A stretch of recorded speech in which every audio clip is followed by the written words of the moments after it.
Welcome to another edition of Who's Better Baseball, the podcast where we answer a simple question on each show. Who's better at baseball? I'm your host, Ryan Finkelstein, managing editor at justbaseball.com, and today we are discussing why wildcard teams seem to be better this year than those teams that won, upwards of 100 games in their division, yet all of them, one by one, they're getting knocked out of the playoffs. What's happening here? First, it was the Texas Rangers who first went on the road to beat a Rays team that was a wild card team with a 99-win season. They took them down as the road team. Then they went on to continue to win a 5-game winning streak in the playoffs. They then sweep the Baltimore Orioles out of it, team that won over 100 games. Then you look at the National League. First series to wrap up over there, Arizona Diamondbacks, winners of 5 straight. They swept the division-winning Brewers. Then they sweep their own division-winning Dodgers. What's happening? And then you go to the best series and the only series left, Braves versus Phillies. Right now, the Phillies are in the driver's seat. We'll see if they win tonight. I'm recording this in the afternoon on Thursday, so there's every chance that the Braves can battle back and even it up, and maybe they do win this series. But right now, after a blowout Game 3 victory in Philadelphia, it's seeming like the Phillies got a pretty good shot at this thing. So why are all these wild card winners advancing outside of course, the Houston Astros, who are just perennially in the American League Championship Series? What's happening? Is it the notion of too much rest that has been suggested? These teams, these poor division winners, they had to go and they had to get a bye in the first round. How do you think the Brewers feel right now, not getting that bye? They would have loved it. They would take it, right? A shot at a 5-game series, but no.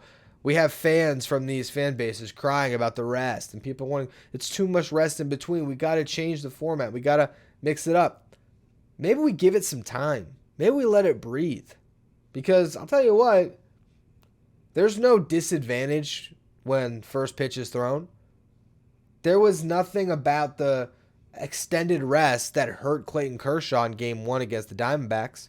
If anything, he's a pitcher that would have benefited from some extra rest. Guess what? He's the one that gave up 6 runs and got that series off on a bad note. And looking closely at the Dodgers, their starters just got them off on a terrible footing. And is that rest the whole explanation for why they didn't score enough runs in that series? Is that really it? Is that really where we're going to go? That the offenses just can't possibly keep up if they're out of game shape, and now the whole thing has to be changed? Or do a couple teams deserve the responsibility for losing? It's that simple. So what I wanted to do is I wanted to look at the wild card game because people were happy with that format. We feel like, the wild card game, they had it forever. It was 9 seasons with a wild card game. So that's our sample size to go off of what they used to do. And some people love that system. Hey, it's a 1-game playoff. Other people who watched their team lose that 1-game playoff said, my entire season comes down to a game, and now people are saying, the 3 games is too short, or they're saying that the 3 games should go back to 1 game. I think it's the perfect balance where, guess what? How many series do teams play throughout the season that are 3-game sets? It makes sense that now they get a 3-game set, and so the division winners have to wait around the top 2 seeds. Well, the Astros have proven the last 2 years that they can still get the job done, right? So it's not impossible. And looking back at the history of the wild card game, I was curious, how many times did a wild card team advance past that first wild card game and actually win their next series, the 5-game set? Because those wild card teams are supposed to be worse than the teams they were going up against. And remember how it was seeded, they were supposed to play the best team, right? Okay, so let's look at it. In the National League, there was 9 seasons, of course. 5 of those teams that won the wild card game went on to the NLCS, meaning they won their series. And the American League, same thing. Wondering, all right, they would have had to go up against the best team. How many of those wild card teams actually advanced past that wild card round? In the 9 seasons, 4 of them did. 1 of them went to the World Series, the 2014 Royals. But 4 of them made it to the championship series. The National League, 5 of them made it. 2 of them went on to win the World Series, the Giants and the Nationals. Those were the only 2 teams that made it past the NLCS. But the point is, wildcard teams did find a fair amount of success. Yeah, there's only 2 World Series victories across the 9 years, both from the National League side, and only 3 appearances. But to win that next round, which is what we're talking about here, we're talking about the format affecting the DS. All right, so let's peel it back a little bit further and really think about this thing. What's happening? Why is it that these wildcard teams like the Diamondbacks, the Rangers, the Phillies, why have they been able to carry over that success from a wildcard series, go on and win the division series? Let's look at the matchups and let's look at the similarities. Offenses that are rolling. That's the main takeaway from all 3 of those teams. What do the 3 teams have the most in common? It's that. Offenses that rake. Now that is the big sort of argument on the other side of it. These offenses are rolling. These other teams have some time off and they can't catch back up to game speed. Again, I point to the Astros and say it's possible. But also I look back at the old format where it was just a game. It wasn't a long layoff. These teams just had an opportunity to set their rotations, and they theoretically had an advantage going up against a wild card team after that wild card game because their ace couldn't pitch game 1. The old format. Well, you look back and there was still a similar thing. Ultimately, what I believe happens, and there's no way to eliminate this and just focus on the strength of the regular season unless you want to do away with the wild card system entirely and just, I don't know, reseed the playoffs and, I don't know, you bring in more teams. I don't know. But I think what happens, and what used to happen before and what's still happening now, is momentum. Teams gain momentum from winning that wild card round, and particularly offensively, they can carry it over. They can bring it into the next series. I don't think it's just strictly the days off hurting the other team. I think it's the momentum that carries over. But again, if you're not going to do it at the wild card, just put everyone on a level playing field, which I still think if you were to ask those teams if they'd prefer a bye or to play in that wild card 3-game crapshoot, they would take the bye 10 times out of 10. Right? Why wouldn't you? Why put yourself in that position where you run into a hot pitcher for a game or two and then you're out of it? Or if, hey, you go back to a game instead of a 3-game series, even worse. These teams in the Division League Series have been able to take the momentum, bring it over, get an early game, and then they have a playoff atmosphere in a Game 3 of a DS where their fans have just been watching, getting fired up with their team that's been winning, and the atmosphere spoils over, and you see the Phillies and the Diamondbacks winning big Game 3s, as did the Rangers. So I think that's really what's going on here. It is showing the importance of momentum in baseball. And yeah, I get the notion that the Braves and the Dodgers, they should, they are at a disadvantage when it comes to momentum starting out. But that's not why those teams are losing. Yeah, you could say, all right, the lack of momentum is why the Braves' offense isn't firing all cylinders.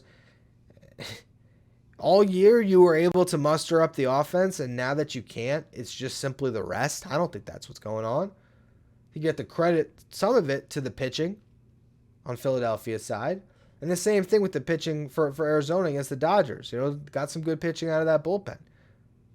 And also, the bats weren't great, but again, that's on those teams. And it's not like those teams are, known for their playoff success.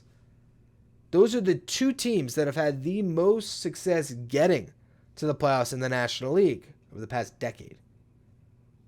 But each of them has only won 1 World Series. For the Braves, 2021. For the Dodgers, 2020, the shortened season. Look at the Braves' history overall, dating back to 2010. 14 seasons, they have made the playoffs 9 times. They only made it to the NLCS once when they won the World Series. Actually, they made it twice. But won the 1 World Series. But still, the point stands. A lot of times, they're getting eliminated in the NLDS. The Dodgers made the NLCS 6 times in 12 years. So, usually they're better than they've been the last couple, where they failed to make it out of the first round. But in those 6 chances, they made the World Series 3 times. They only won it once.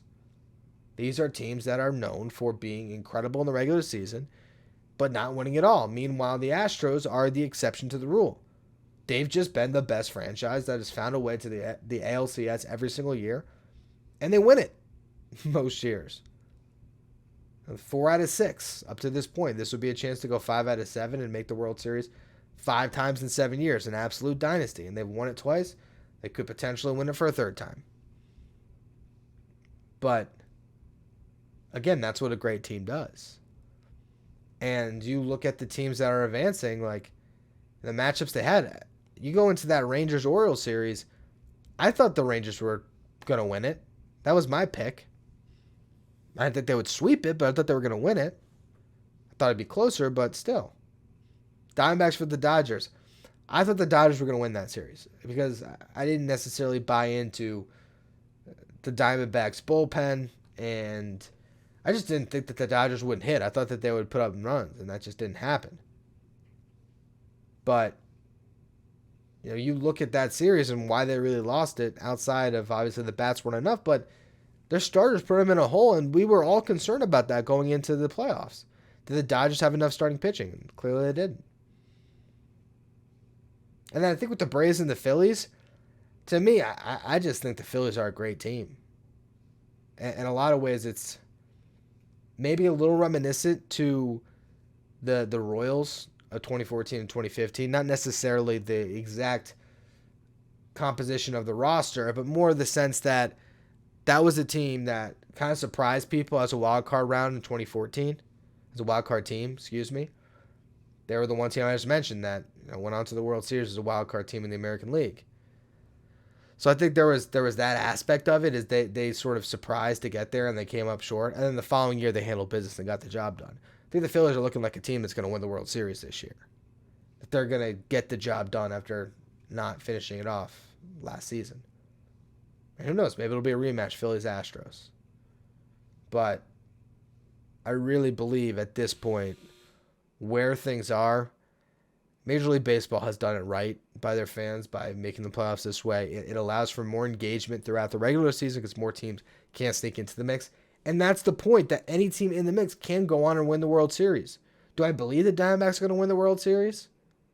Not necessarily. I don't think they have enough pitching. Do I believe the Rangers are going to win the World Series?